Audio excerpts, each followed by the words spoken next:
사도행전 7장 오늘 우리가 읽은 1절부터 16절의 말씀은 1절부터 53절까지의 전체의 이 스데반 집사의 설교의 내용입니다. 그래서 1절부터 53절까지 하나의 설교라고 할 수 있지만 저희가 그냥 편의적으로 이 설교를 좀 몇 개로 나눠서 말씀을 전하려고 합니다.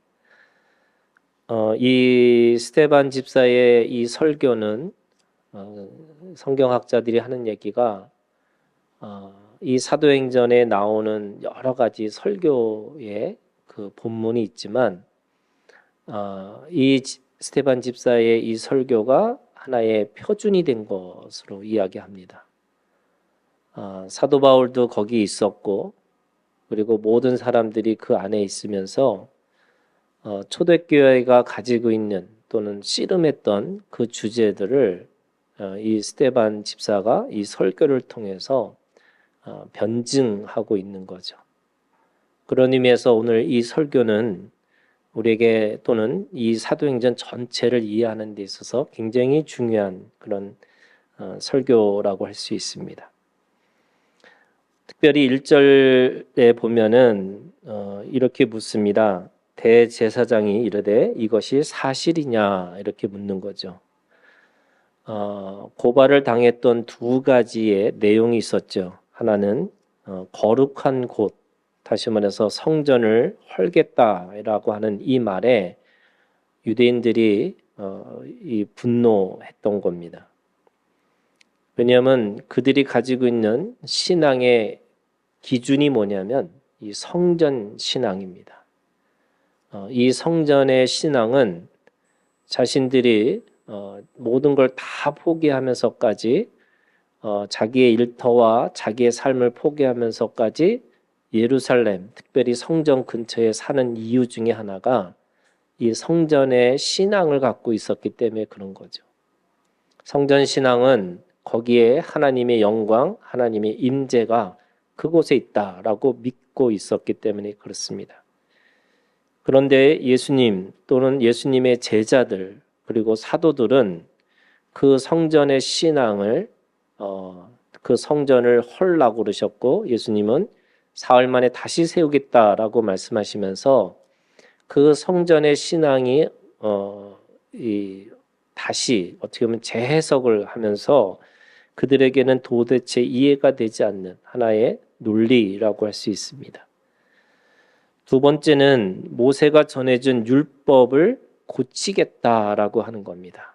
그러니까 그들의 입장에서 보면 율법의 권위를 무시하는 것 같은 겁니다. 예수님도 그렇게 말씀하셨죠. 모세가 이렇게 얘기했지만 그렇게 기록됐지만 나는 이렇게 생각한다고. 나는 또 이렇게 말한다고 이렇게 얘기하셨습니다. 그러니까 율법의 권위에 대해서 아주 심각하게 도전한 그런 사람이라고 생각하는 거죠. 그래서 두 가지입니다. 하나는 성전의 신앙과 율법의 권위, 그거에 대한 심각한 도전이라고 생각하는 거죠.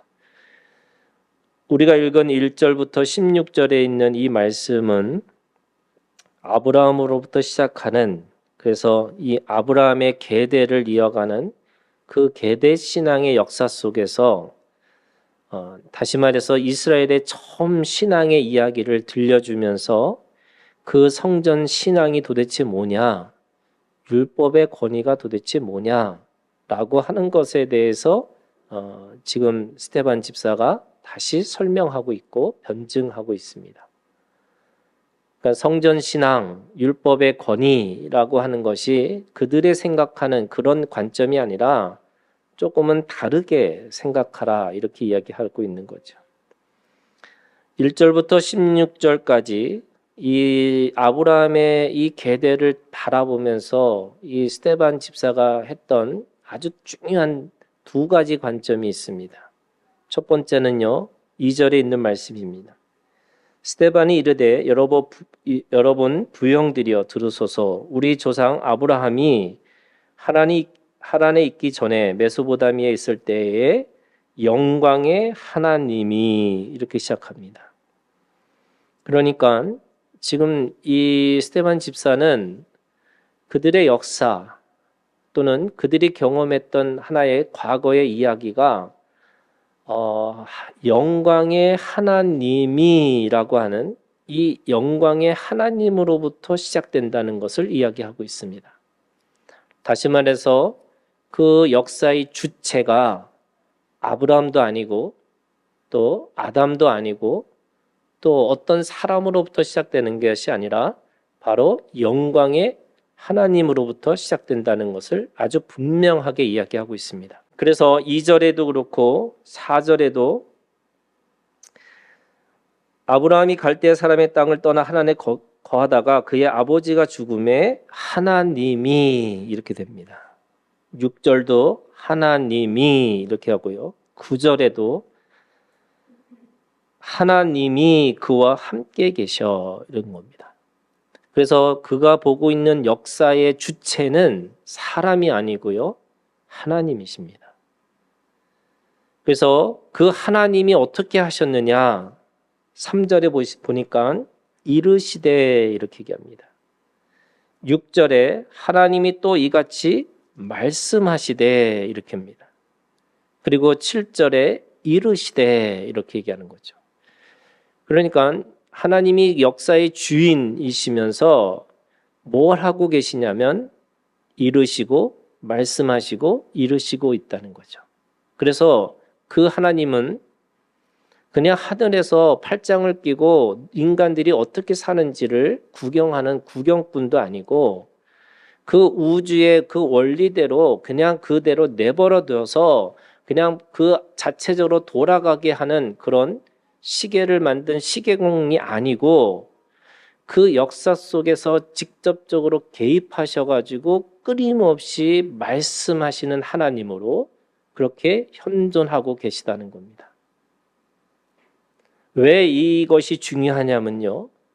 그들이 성전의 신앙, 그 율법의 권위라고 하는 것은 여전히 그 속에서 하나님이라고 하는 이 하나님이 그 속에서 뭐라고 말씀하시는지를 들어야 되는데 그들은 그 성전이라고 하는 건물 자체가 우상이 되어버렸습니다. 그 건물 자체가 그냥 하나님인 것처럼 그냥 치부하고 있는 겁니다. 살아계신 하나님이신데 거기다가 하나 덧붙이면 뭐가 돼요?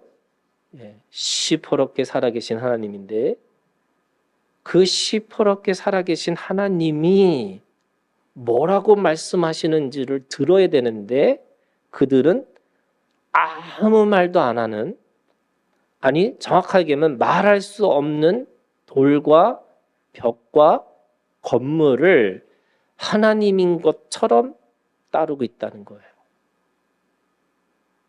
또는 율법이라고 하는 것도 613가지라고 하는 그 율법의 내용 하나하나가 하나님의 마음과 거기에 하나님의 뜻과 거기에 하나님의 소원이 담겨져 있어야 되는데 그들은 뭘 해요? 문자 그대로를 보고 있는 겁니다. 그 문자를 보더라도 거기에 하나님의 뜻과 소원과 목적을 찾아야 되는데 그것이 아니라 그냥 문자 그대로. 지금 스데반 집사는 역사의 주인이 누구냐? 하나님이시다. 근데 그 하나님은 그 하늘에만 계시는 게 아니라 말씀하시는 하나님으로 우리 가운데 계셨다. 두 번째 그 영광의 하나님은요. 어떤 하나님이냐? 5절에 보시면 이렇게 되어 있습니다. 그러나 여기서 발붙일 만한 땅도 유업으로 주지 아니하시고 다만 이 땅을 아직 자식도 없는 그와 그 후손에게 소유로 주신다고 뭐 하셨어요? 약속하셨습니다. 그걸 8절을 얘기하면 8절에는 언약하셨습니다.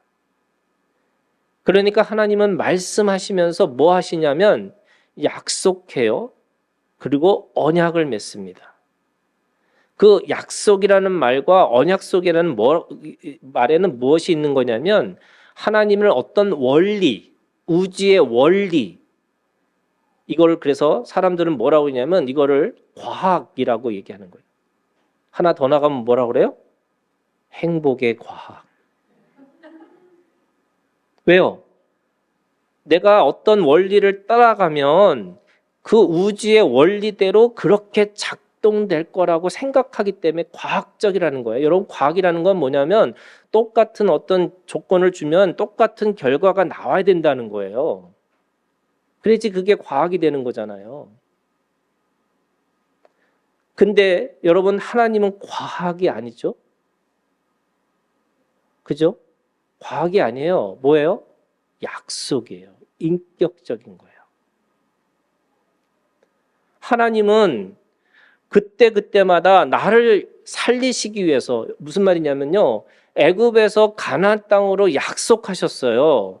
그런데 그 가나안 땅으로 가는 그 시간이 40년 될 거냐, 80년 될 거냐, 일주일 걸릴 거냐, 그거는 뭐예요? 그들의 인격에 관련돼 있다는 거예요.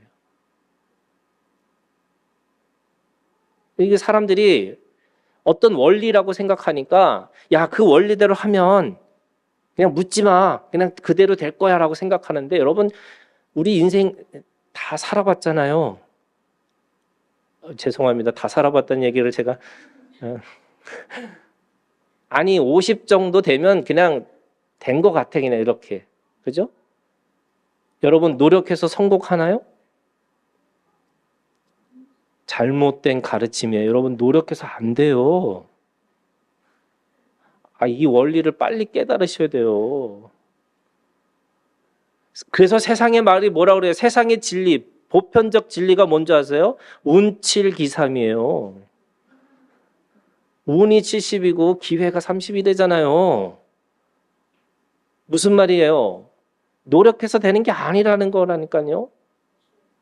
주여, 그러죠. 우리 주여, 이게 지금까지 노력하고 살았는데. 그래서 세상의 논리가 똑같이 교회에 들어오니까 교회에서도 뭐 하냐면요, 부흥하기 위해서는 뭐 해야 된다, 뭐 해야 된다, 뭐 해야 된다. 여러분, 부흥은 누가 하시는 거예요? 하나님이 하실 거예요. 그거 믿으셔야 돼요. 그러면 오늘 이 말씀이 뭐라고 하냐면요, 하나님 약속하시는 하나님이고 언약하시는 하나님이, 이게 무슨냐면 하나님과 상호작용이 있어야 된다는 거예요. 인격적이라는 게 그거예요. 상호작용하고 상호관계하고 명령하고 명령을 따르는 관계가 아니라 인격적인 관계라는 거예요. 하나님과 우리 그런 관계예요, 여러분. 그래서 그랬잖아요, 여러분, 우주의 원리, 첫 번째 운동자가 하나님이 신이다. 또 뭐 첫 번째 뭔가 시작되는 그 시작점이 신이다, 이런 게 아니고요.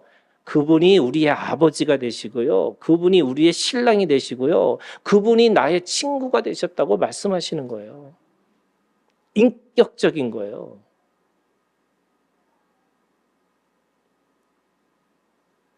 그런 의미에서 여러분, 상호작용하고 상호관계하는 게 뭐냐? 하나님과 그 생명관계하고 있는 거예요. 지금 우리가 하나님 앞에 생명관계에 있는 거예요. 여러분, 그래서 우리가 가지고 있는 신앙이라는 게 뭐냐면, 여러분, 하나님하고 얼마나 친하냐는 거예요. 여러분, 친하세요?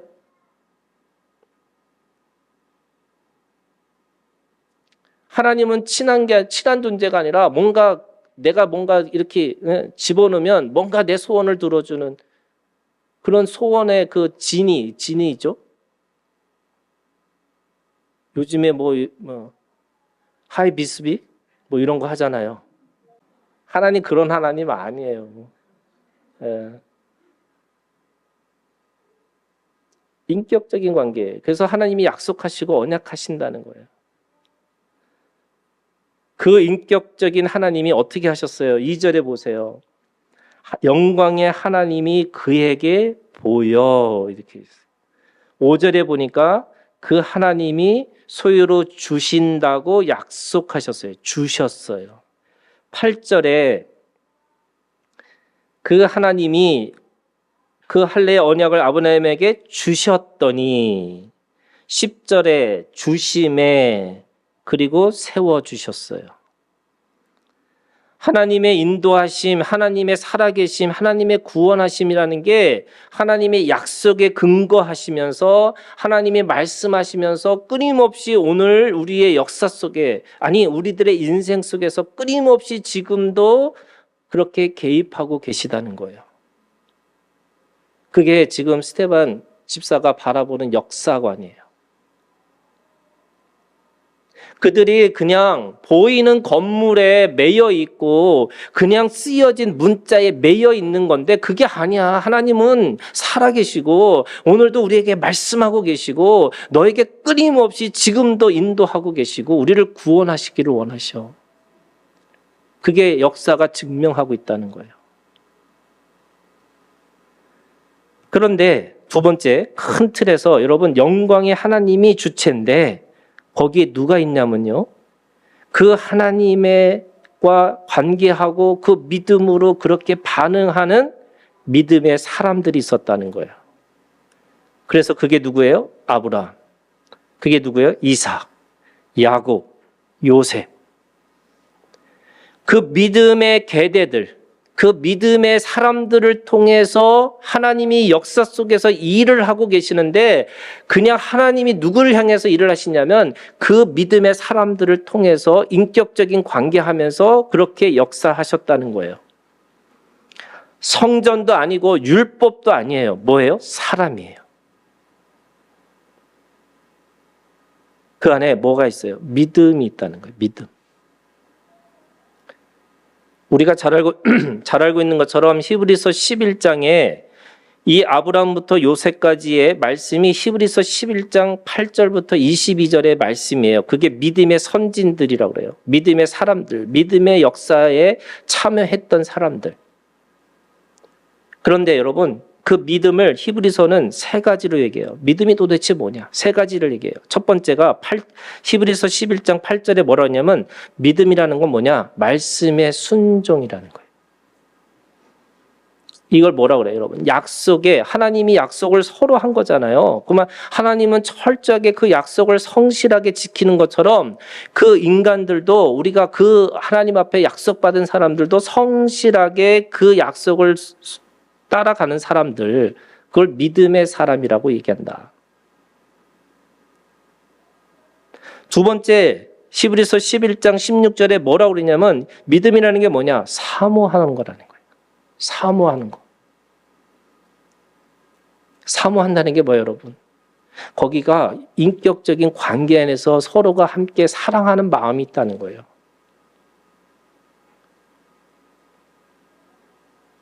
그 사모하는 마음이 믿음이라는 거예요. 히브리서 11장 20절 세 번째 믿음이라는 게 뭐냐? 이것도 재밌어요, 여러분. 믿음이라는 게 뭐냐면 축복한다는 뜻이라는 거예요. 이 축복이라는 게 뭐냐면 여러분, 오늘 우리에게 말씀을 가지고 그게 살아있는 약속의 말씀이니까 그것을 계속해서 내가 어떤 때는 이게 묵상이라는 게 뭐예요? 구약에서 묵상은 그걸 내가 계속 되새김질을 하는 거예요. 그 말씀이 맞다고. 그게 옳다고. 그게 커지면 말씀의 선포가 되는 거고요. 그 말씀이 선포되어져서 그렇게 내가 살아내는 것이 뭐냐면 내가 그 말대로 살아가는 축복이에요. 말에 축복이 있어요, 여러분. 그래서 우리가 여러분 제일 조심하는 것 중에 하나가 말을 조심하는 거예요. 세상의 종교는요, 그걸 너무 잘 알아서 말의 힘을 알아요. 근데 기독교가 원래 종교가 우리가 가지고 있는 믿음의 핵심이 뭐냐면요, 여러분 말이에요.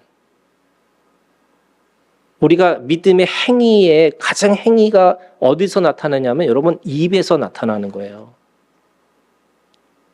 그러면 내가 입에서 시작되는 게 뭐예요? 축복이에요. 내가 말을 하는데 그게 축복이에요. 그게 설령 화이진저라고 저주하는 것처럼 보이지만 그게 뭐예요? 축복이에요. 왜? 돌아오라고 하는 거니까.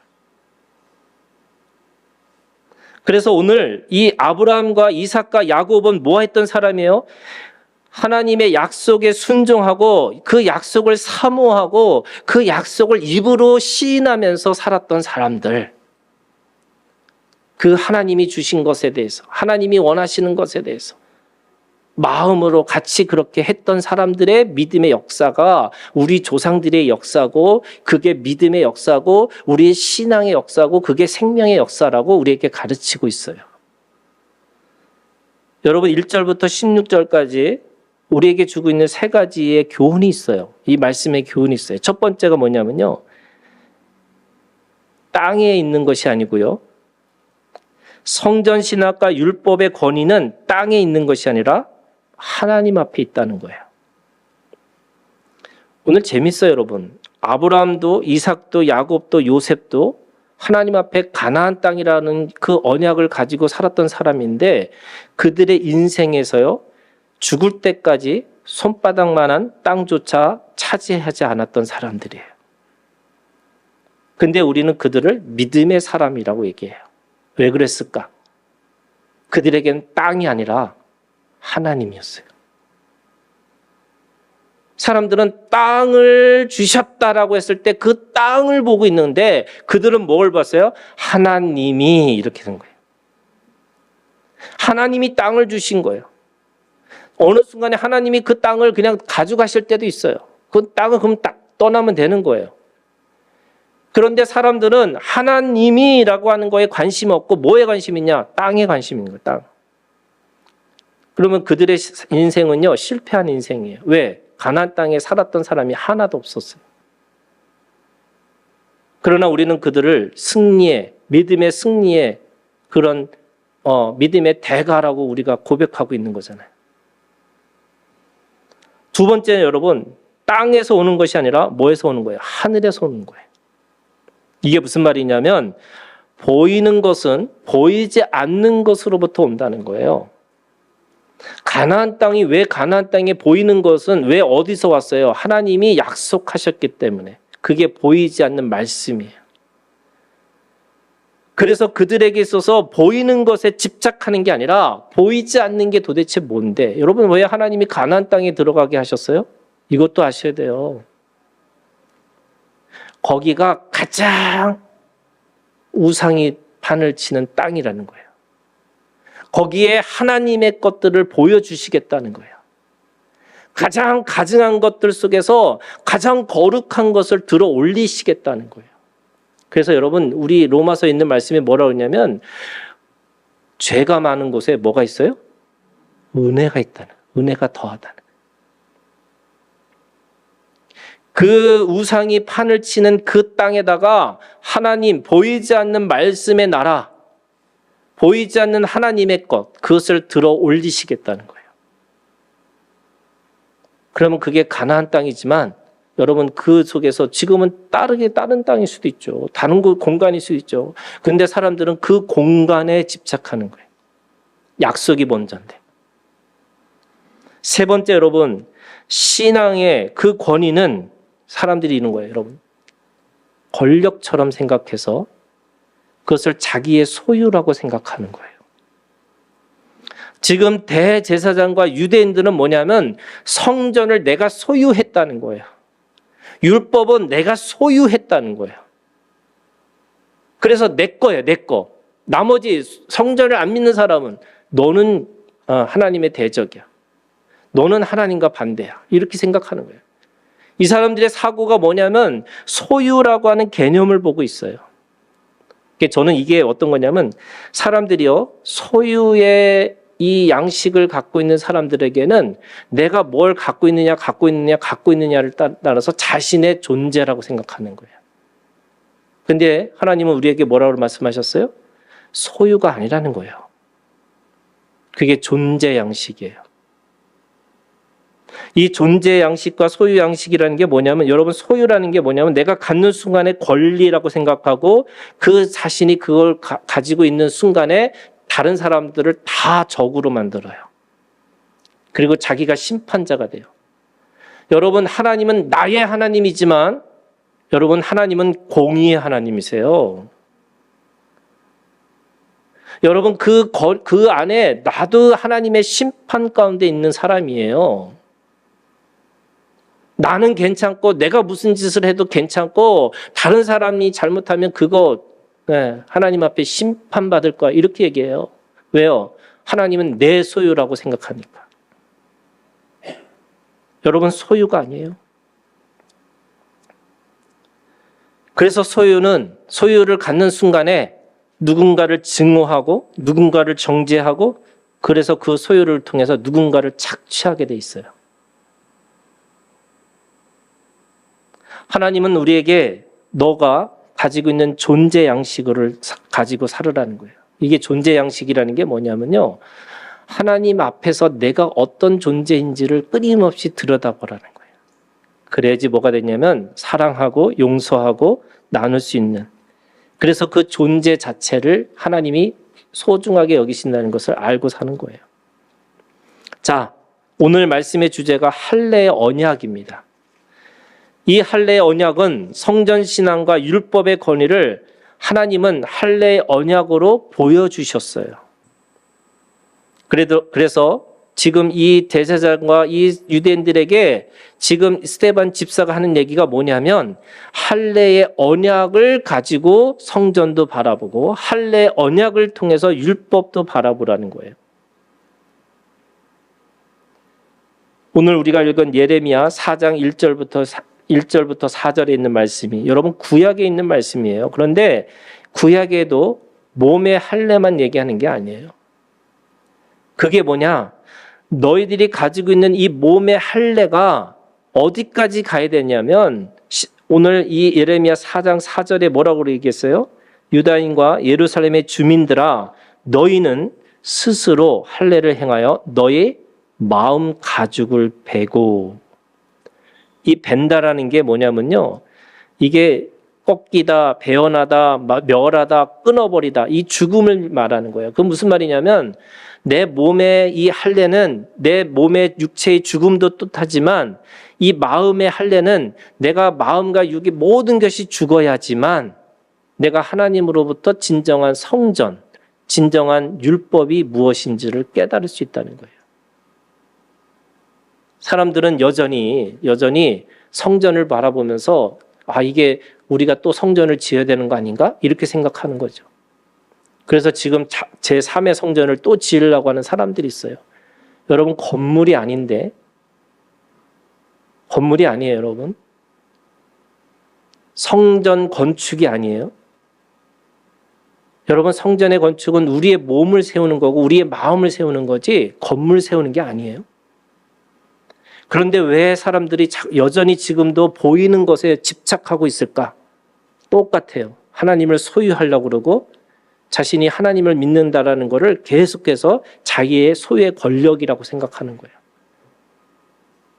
여러분 우리가 크리스찬이라고 하는 믿음의 그리스도인이라는 게 여러분 권력이 아니에요.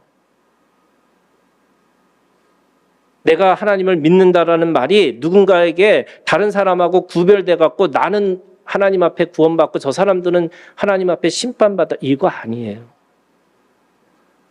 제가 그랬잖아요. 존재 양식으로 이해해야 된다고. 골로새서 2장 11절에서 12절 그 안에서 너희가 손으로 하지 아니한 할례를 받았으니 곧 육의 몸을 벗는 것이요 그리스도의 할례니라. 너희가 세례로 그리스도와 함께 장사되고 또 죽은 자 가운데서 그를 일으키신 하나님의 역사를 믿음으로 말미암아 그 안에서 함께 일으키심을 받았느니라. 무슨 말이냐면 할례의 이 언약은 율법의 완성이신 예수 그리스도라는 거예요. 그러면 이게 무슨 말이냐? 오늘 우리가 가지고 있는 믿음은 보이는 게 아니고 예수 그리스도의 삶의 가치대로 살아가는 거예요. 그게 존재 양식이에요. 하나님의 말씀대로 우리가 살아야 되는 거. 그러면 그 산다는 게 도대체 뭘까? 예레미야 4장 2절이 오늘 우리가 그 마음을 베고 나 여호와께 속하라라는 이 말씀에 이 마음을 베는 거, 이 마음의 할례라는 게 도대체 뭐냐면 4장 2절에 세 가지를 얘기해요. 세 가지가 뭐냐면 여러분 진실과 공의와 정의예요. 하나님 안에서 진실과 정의와 공의로 내가 그렇게 살아내는 거예요. 여러분, 이게 살아내라는 말이 우리가 뭔가 또 행위를 해야 된다 이게 아니고요. 하나님이 하시는 것들에 대해서 내가 동의하고, 주체가 내가 아니에요. 하나님이 하시는 것에 대해서 내가 그거에 대해서 네, 맞습니다 라고 동의하면서 그거에 대해서 내어드리는 거예요. 그러면 진실이라는 게 뭐냐? 여러분, 진실은 오늘 우리가 주님 안에서 소유가 아니라 존재 양식으로 살아나는 것은 자기가 아닌 것을 소유할 수 있는 대상이 아니라 사랑과 나눔과 이웃으로 보는 태도라고 할 수 있어요. 이게 진실됨이라는 거예요. 사람들이 소유 양식으로 살아가면 사고, 모으고, 쌓는 데 관심을 두기보다는 이게 자기가 가지고 있는 이 소유의 양식은 자기가 뭘 소유했느냐를 끊임없이 노력하고 살아가는 건데, 이 존재 양식은 자기의 삶의 의미를 성찰하고 인격과 자기의 성숙을 도모하고 자신의 존재를 더 하나님 앞에 나아가는, 친밀감으로 나아가는 것에 거기에 초점이 있다는 거예요. 그래서 여러분, 성전 신앙이 나쁜 게 아니에요. 또는 그들이 가지고 있던 율법이 나쁜 게 아니었어요. 그런데 성전을 통해서 뭘 배우라고요? 하나님의 영광과 하나님의 임재 속에 내가 하나님 앞에 진실함을 추구하고 있느냐. 태도라는 거예요. 근데 그들은 성전은 내 거야 이렇게 된 거예요. 너희들은 성전을 거부하기 때문에 너희는 적이야 이렇게 된 거예요. 두 번째, 정의라는 말은 뭐냐? 여러분, 정의가 말씀을 듣고 지키고 행하는 삶이 정의예요. 그것은 말씀을 추적하는 삶에 오늘 우리가 하나님 앞에 나아갈 수 있도록 그 말씀을 쫓아갈 수 있는 힘을 하나님 앞에 받아서 그 말씀을 추적하는 삶으로 살아가는 거예요. 다른 거 아니에요, 여러분. 정의라는 게, 세상의 정의라는 게 여러분, 어느 순간에 정의를 외치는 순간에 그 정의가 불의가 될 수도 있어요. 저는 세상에 가지고 있는 정의를 얘기하는 게 아니에요. 여러분, 말씀의 언약을 따라서 살아가는 거예요. 세 번째, 공의예요. 여러분, 공의라는 게 뭐냐면 하나님과의 관계예요. 하나님과 관계 안에서 하나님 앞에 내가 그 관계에 충실하고 살고 있는지, 그게 하나님 앞에 공의롭게 살아가는 거예요. 여러분, 오늘 하나님 앞에서 성전 신앙과 율법의 요구를 요구를 하는 그들에게 오늘 우리한테도 똑같이 묻고 있는 거죠. 내가 그리스도를 소유한 자가 아니고, 그렇죠? 내가 그리스도로 살아가는 사람인지. 그래서 세 가지를 물으셔야 돼요. 진실한가, 정의로운가, 공의로운가. 여러분, 이 세 가지 질문을 오늘 끊임없이 우리에게 던지면서 하나님 앞에 소유의 양식이 아니라 존재 양식으로 살아가는 우리가 되기를 주님의 이름으로 축원합니다. 기도하겠습니다.